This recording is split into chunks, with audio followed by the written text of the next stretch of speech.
What's up, guys? This is the Board Game Roamer, and we are back with our third episode of Wonder Cult of Barnacle Bay. That's right. In the third episode, in the previous episode, 2 episodes, we completed the first half of the scenario. And what I've done is I've gone ahead and I have set out the board, populated the board. I'll talk about how I did that here in just a second. Got everything ready so that we're GTGs on that, and we can get started. So, couple things I do want to clarify, because I can't remember if I did this in the last video or not. I don't think I did, but if I did, then it's just going to be double done. Part of it's for your knowledge, part of it's for my knowledge. So, the 2 things that I struggled with in the last video, and now that the more I think about it, I think I did talk about this, but I'll just review it for myself. So, dodging and engagement. So, engagement, when a creature, when an enemy becomes engaged, it's not engaged to a specific target. It's just engaged in general. Okay? And so that's that.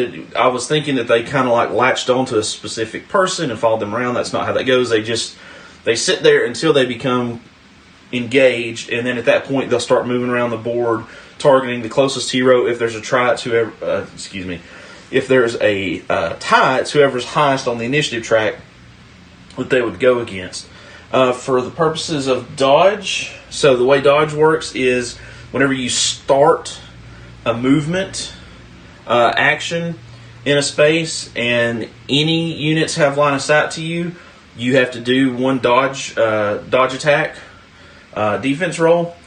If during the course of that movement additional enemies get within line of sight at some point, that does not trigger any additional dodge rolls, but it does then engage those units, which means, and I think the terminology is a little bit confusing here personally, but that's just me. That means that they will start moving after that. So, with those 2 housekeeping items out of the way, let's get started. For the last episode, we have all our heroes starting here. So I did the spawn, and the spawn. So this is another item that I wanted to cover right quick. So you have a scenario, and a scenario can have multiple encounters. Okay, and depending on the scenario, it will tell you how to pick which encounter to do next. This one was just 2, one right after the other, so there wasn't any choice. But when you start a new encounter, which usually involves flipping an existing tile or setting up a new set of tiles, then you do the spawn process like you normally would. Okay, and remember the spawn process, like we did in the first video, was 1 spawn card per hero that's in the party, plus 1 additional spawn card per each large tile. So that would be, for us, a total of 5 spawn cards. So, and I did not reshuffle the deck. I left out what we had already used. So, we're not going to be reusing those. And so I did the spawning. As you can see, this is going to be tough, especially when we hit this corner here, because we're going to have to go through this water to get up there. All right. And there are some new enemies on the board. I will explain those in a second. But I spawned, and I started here because that was equally close between those 2 spaces. And I went around the board, and I have my 5 spawn cards right here, so I'll put those out. And so, yeah, that's where we're at with that. So, yeah, let's talk about what units are where, because like I said, there are some new units. So over here, in this corner, we have the backcasters. We've seen those. Then we have guards. Guards are a new unit that we have not seen yet. They are from the High Tides expansion. And here are the guards. So at level 1, they have 1 attack, 5 health, and 2 defense. They block clear shot, and basically they have target priority and so on. So if you shoot in that square, in that zone, you have to target them. If you're close to them, you have to attack them. All right. So we've got one right there, 2 grunts, otter grunts. Those are just normal standards. The backcasters we've seen. Over here we have 2 archers. Now up here are the archers you're used to seeing, the bunny archers. This is the same thing, just a different kind of sculpt. So we got 2 archers there because as I spawned around, there weren't as many spawn points, so I had to start stacking them and moving them around the board, and this one ended up having too many. Over here, we've got 3 archers and another guard. This brute, this bear shark brute, was not a spawn. It's part of the scenario, so we did have to put him out there. And then here we've got 2 guards and 2 otters. Brute, or not brute, what do they call them? Shoot. Grunts. Okay? So that's where we're at in the lineup. I've already taken all the cards, shuffled them up, done the turn order. So that's what we're doing. Okay? So let's start at the top with grunts. Okay? Nothing can move up here. No grunts over here. We've got 2 grunts right here. They are within line of sight. All right, there's nothing blocking here. So they're each going to move 1 towards the enemy, which for them is us. Okay? That's all that we're going to do with them. All right. So now we go Gunbjorn. So you'll notice that we have a lot of water squares. That's the blue outline. You can see the water droplet there. So that means that it's going to take basically an extra movement point to move through. So it essentially take a full movement action just to move 1 square. So entering doesn't count, but we are going to stop right here because we don't want those guards to attack us. So Gunbjorn is going to attack one of the otters. Okay. So let me move this a little bit over where you guys can see. So he has a 4 dice attack. And if you look over here, you notice he is in the attack slot. So he actually has a 5 dice attack. Alright. So looking for crits and looking for axes. Alright, so there's our roll. You see we've got 4 hits. The grunts have, at level 1, have 3 health and 1 defense.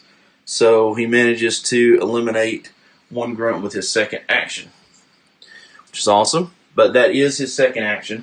So let's go to the board and update his information.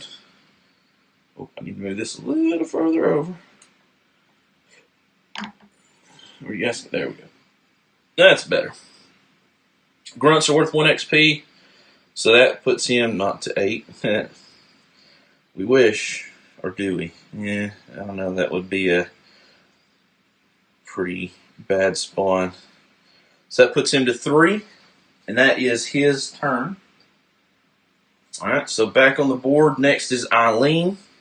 Now, remember, when we picked Eileen, and we picked her abilities, we chose Flight, which says move freely through water spaces. So, Eileen actually doesn't have the penalty for these spaces, okay? Which is good. That's great. So we're going to move her up. All right.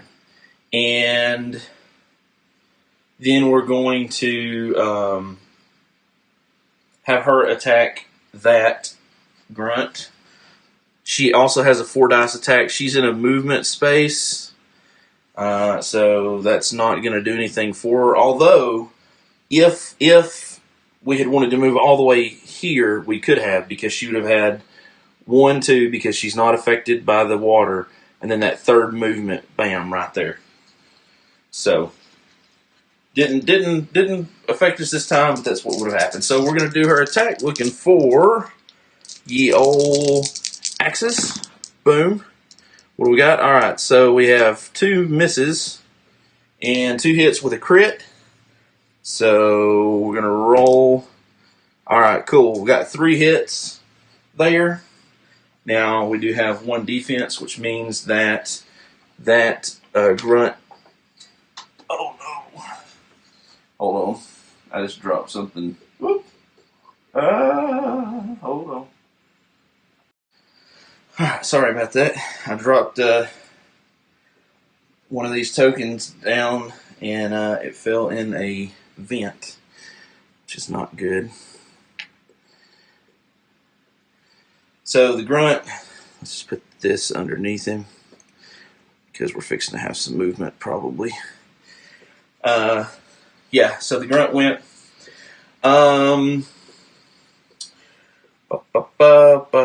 That's Gunbjorn. It's Eileen. We have the archers. Remember this. This also blocks as well. So archers are here and here. Can't see anybody. They don't do anything. Then we have Bebo. So Bebo's going to start, and Bebo is going to use her first of 3 actions. Remember, she's got 3. To fire at the guards, I think. Probably the best thing to do. Yep. So she's got a 3 dice attack versus the guards. We'll just pick a guard. We'll say, I don't know, that guard. Go with that. Oh, I don't know what that symbol is. To lift that symbol up. Oh, I don't think it's symbol. I think it's just the art. So 3 looking for ranged or crits. Okay, so there's 2 with a crit. So, okay, so there's 4 hits, and we have a crit. And remember, we took explosive, so that's 1 AoE wound. So the guard that she targeted is going to take 4 damage, but they have 2 defense, so he'll only take 2, which is good, especially against these guys because they're pretty tough. But then both of them will take an AoE wound. So what that's going to mean is the one we targeted is going to take 3, and the other one is going to take 1, and that's a wound. So they don't get any sort of damage reduction or anything like that. So we'll just put that there and put this here. Okay, that was her first action. Very good. Second action, she's going to do the same thing again. And that's 2 hits. They have 2 defense. That's nothing. Third action. That's 1 crit. Well, 1 crit. Now, as I understand it, in order for the crit, the wound to count, you have to actually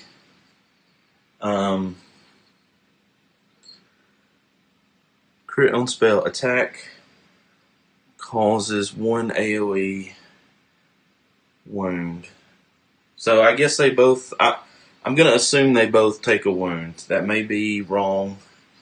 I don't know if you have to actually cause damage in order to do that or not.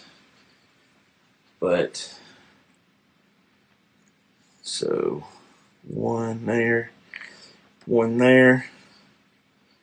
So very good. So we got 4 damage on this one, 2 damage on that one. So not too bad. And crap, I just realized that she had an extra attack. Dadgummit. That I did not roll. So on the first attack, that would have been another AoE wound and another damage. So that was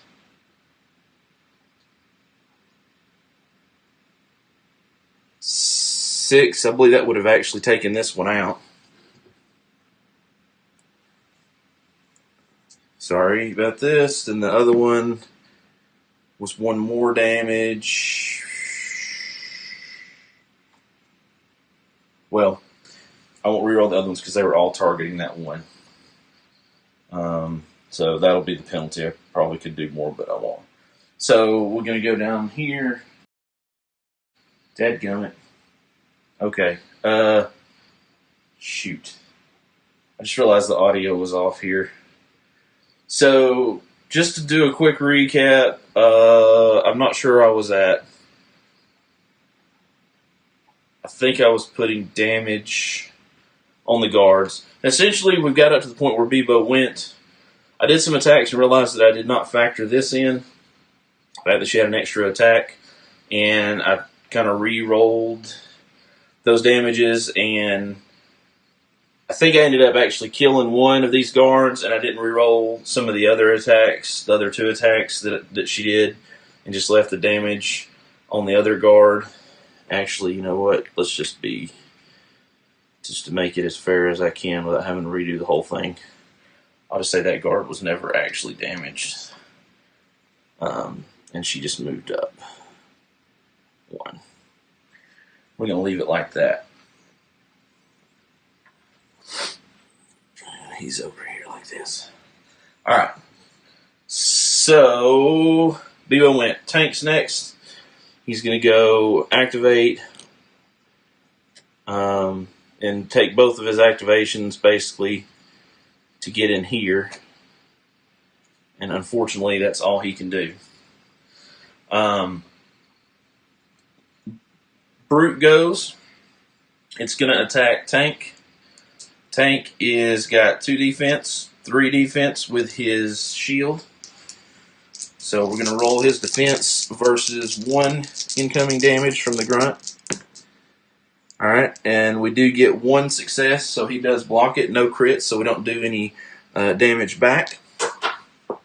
And I can't hold on to anything, apparently. No other grunts can go because nobody sees anybody. So, sorry, I said grunts, didn't I? I didn't mean grunts. The brute. The brute goes. He can't see anybody. The guard goes. And he did 1 attack, so what we rolled is fine. It was just actually for this guard. The casters go again. Nobody can see anything.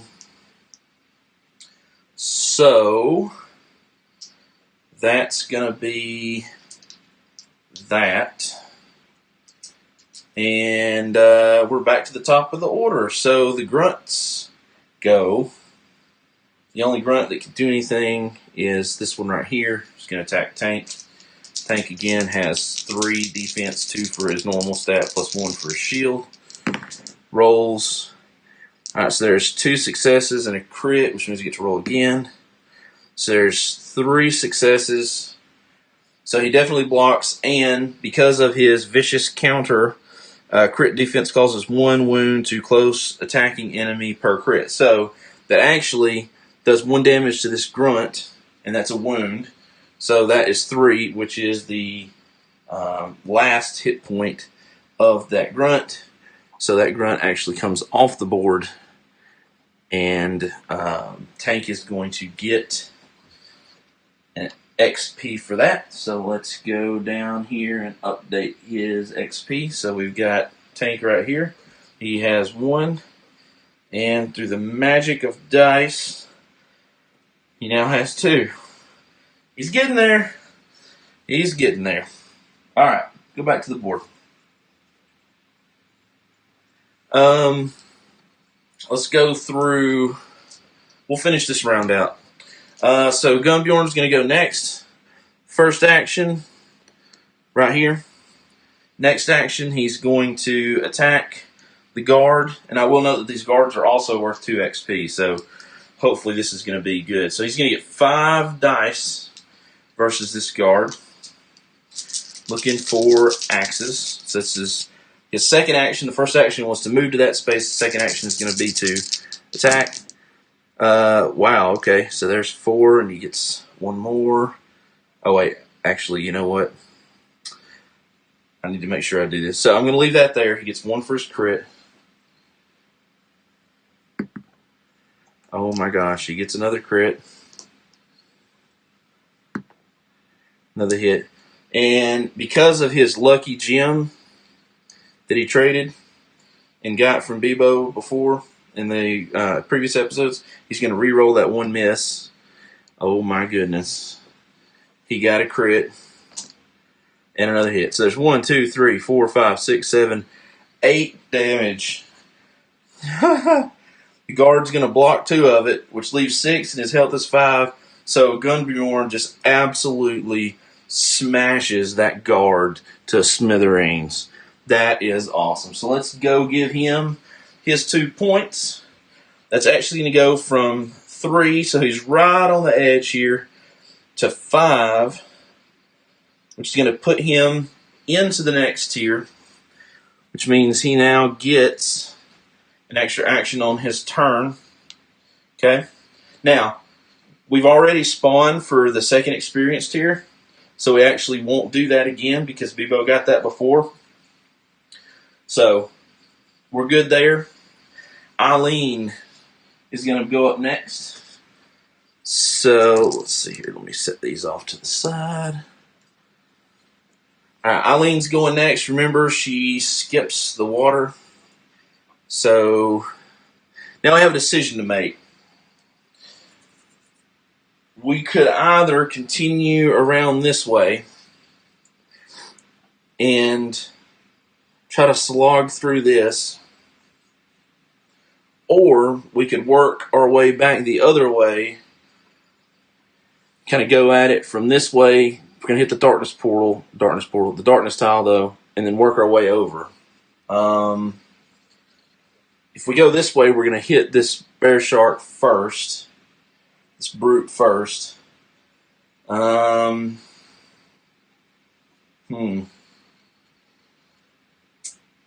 the problem is that Gunbjorn is higher on the initiative track. Realistically, we kind of want Tank to be higher on the initiative track.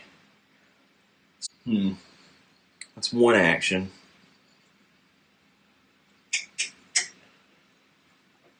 If I move again from there, they're going to get, and she'll do a dodge attack.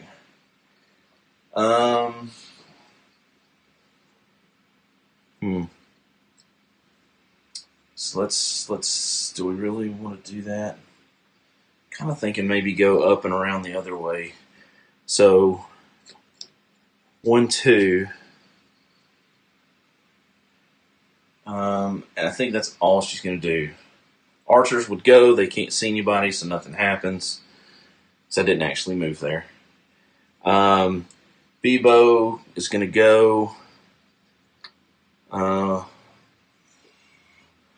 Basically going to move here with her actions. And she can't do anything because of that darkness tile. I don't want to flip that over yet. Then Tank, on his turn, is going to... we haven't used this yet, have we? Cool. So this is one of the cool things about this advanced initiative track, and one of the things that you really have to look at and decide how you want to play it, because you're going to need to use this to your advantage.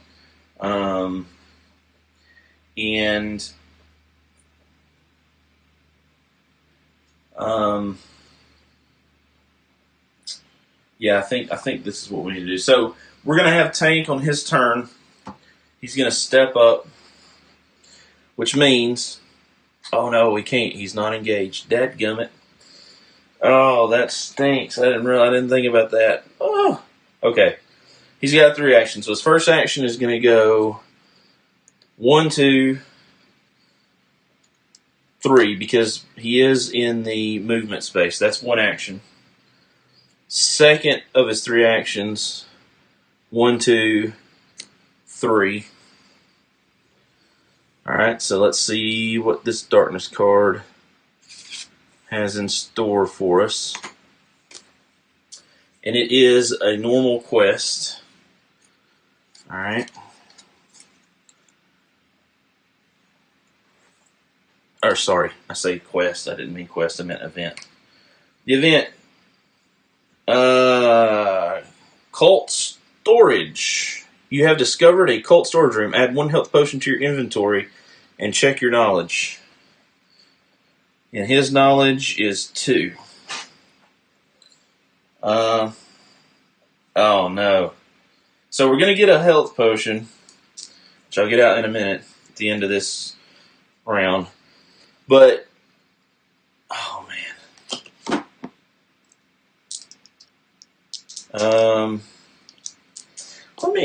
I want to look this up. I can't remember if crits count when you're doing knowledge checks or not. Hold on a second. Okay, I just wanted to double check. So, when you're doing knowledge checks, if you roll a crit, that does actually explode just like anything else. So, the reason I was checking that is it says 0 to 2 knowledge check. You trip and make too much noise, spawn 2 casters in your space. He only has 2 knowledge, so potentially, normally I would say you'd only have 2 as a max for his knowledge check. But with the crit, he could make it 3+ and he could find a treasure. So we're open for that. So let's roll and just see what happens. Okay. Well, there you go. So there's 2 successes. So if this is a success, then he finds a treasure card. If not, we spawn 2 back... 2 casters in his spot. Let's hope that this is a success. He doesn't have any sort of re-rolls, unfortunately. Oh, no. Oh. That's not good. So he failed that. So, 2 casters, wow, appear in his space. This is not looking good for him. This is not looking good for him at all. The only thing we really got out of that was the health potion, which I haven't put over here, but I will. Wow. Okay, well, brutes go next. The brute cannot see anybody still, so that nothing happens there. Guards go. This guard activates. He is close to Tank, so he's going to attack Tank. Tank is going to get his 3 defense dice and hope that he rolls some crits. Here we go. No. They only do 1 damage. He blocked 2, so he does not get hit. This is good. Casters go. Oh my gosh. Okay, so 3 casters total. Alright, so first caster, and looking at the casters, they do 1 damage. So three checks. So the first caster, and he has no rerolls. And they do 1 damage. So he's going to take, I'm just going to set this right here for now. 1 damage from the first caster. Oh man. Second caster. Oh gosh. 1 damage from the second caster. Oops, not 3. So that's the 2 that are right there. Oh, wait a minute. Let's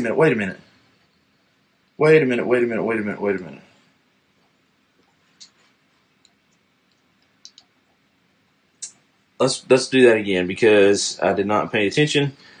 These casts, no, it doesn't matter. Doesn't matter whether ranged or not, they're not rolling. That's what I almost did in the first video. Slipped back up. My apologies. Alright, so third caster over here. And, alright, so we have a defense, which is great, and a crit, which is better, and another crit, which is better. Oh, 1 more crit. Come on, 1 more crit, and they'll actually kill that caster. No! Oh. Okay, so he defends it, and that caster takes 2 damage from his vicious counter, which is awesome. So we'll put this here and set that on top like that. Now, unfortunately, we've got to apply these to tank. So let's go down to the board and apply these to tank. So we're going to put those right there. So that's the end of that initiative round. So as it stands, Eileen still has a couple of damage. Tank just took a couple of damage. Also, I forgot to note this at the beginning. You'll notice Eileen started originally with 3 damage from the previous episode when we were on top before we flipped everything. She's down to 2 because as part of a new encounter within a scenario, all the heroes heal 1, and then you set up the next encounter. So she actually had 3, then she's down to 2 because of that flip. So that was a little bit of a help. I guess a little bit of a I guess not really an advantage, but a little bit of a help halfway through the scenario since you have completed that. That's kind of like a little bit of the reward. So yeah, that's where we're at. So let's take a quick look again at the board. Gunborn's just kind of down here all by himself. We got a mess up here that we're going to have to slog through to get through, and we're going to have to hope tank can last long enough for, I guess, really Eileen. Well, Eileen, Bebo, and Tank will go before anybody else goes other than the grunts, so I guess that's okay. Maybe we can thin them down significantly. Try to keep our morale from dropping by losing Tank. So that's it for this episode. Thank you guys for watching. Thank you guys for the subscriptions. I just uploaded the first episode of this, and the second episode was short because probably by the time you see this, that will have been out. Hopefully, it should be. So it was short, but yeah, that's where we're at. Hopefully, I've clarified everything and doing everything right. And if I'm not, from one of the 2 previous videos that I've already filmed, I apologize. But I hope you're enjoying this. Hope you like this. Let me know what you think about the game. Let me know what you think about how we're doing tactically. Am I making good life choices or bad life choices with my heroes? And yeah, so I will see you, ladies and gentlemen, at my table in the next video. Bye, guys.